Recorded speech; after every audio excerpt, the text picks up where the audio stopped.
Yes, it felt like in some ways a natural extension of the first film.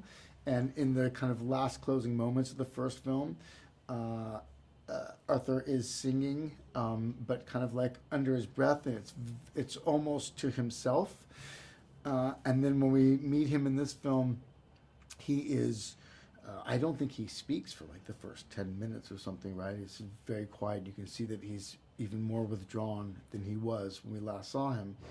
Um, and then through this meeting with Stephanie's character, Lee, you see him come alive, and literally the colors change. And he's so overwhelmed with emotion, an emotion that is really unfamiliar to him, which is love and romance, that he has no option but to sing it out. And I just thought it was really interesting and smart direction to take the character in that Todd and Scott came up with. You know, I did this movie because I really believed actually in Arthur's story, Arthur Fleck's story from the very first Joker. I loved what Todd did. I loved Joaquin's performance. And this was, you know, the next step in his journey. And I think sometimes, you know, there's people in society that get like pushed to the side and you know, diminished and treated poorly systemically because they, you know, maybe have a mental health issue. And that was, you know, that was meaningful to me to see them take a moment and look at that story, and then where would we go next?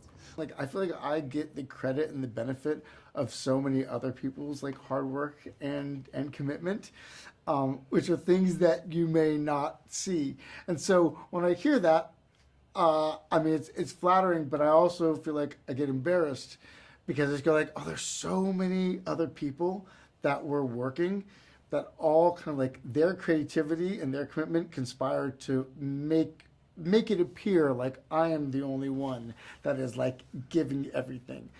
I'm just like one facet of this entire thing that is really being orchestrated by Todd and the crew that he's brought together. I just really wanted to be honest and create a complex woman.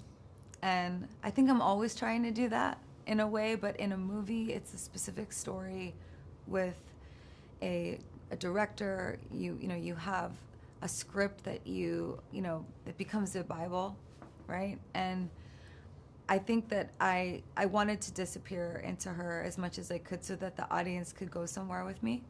And I really wanted women to watch it and be like, oh man, like she made a man her whole life and like, look what happened to her. And the truth is, I am reacting to the way that Todd has set up the scene, to the vibe on set, the way that Larry Sher has lit the scene, the production design, reacting to Stephanie. You know, disappearing into a character, I think, is maybe always part of what I'm hoping to do as a way of giving an experience to the audience, because I feel really grateful to be here.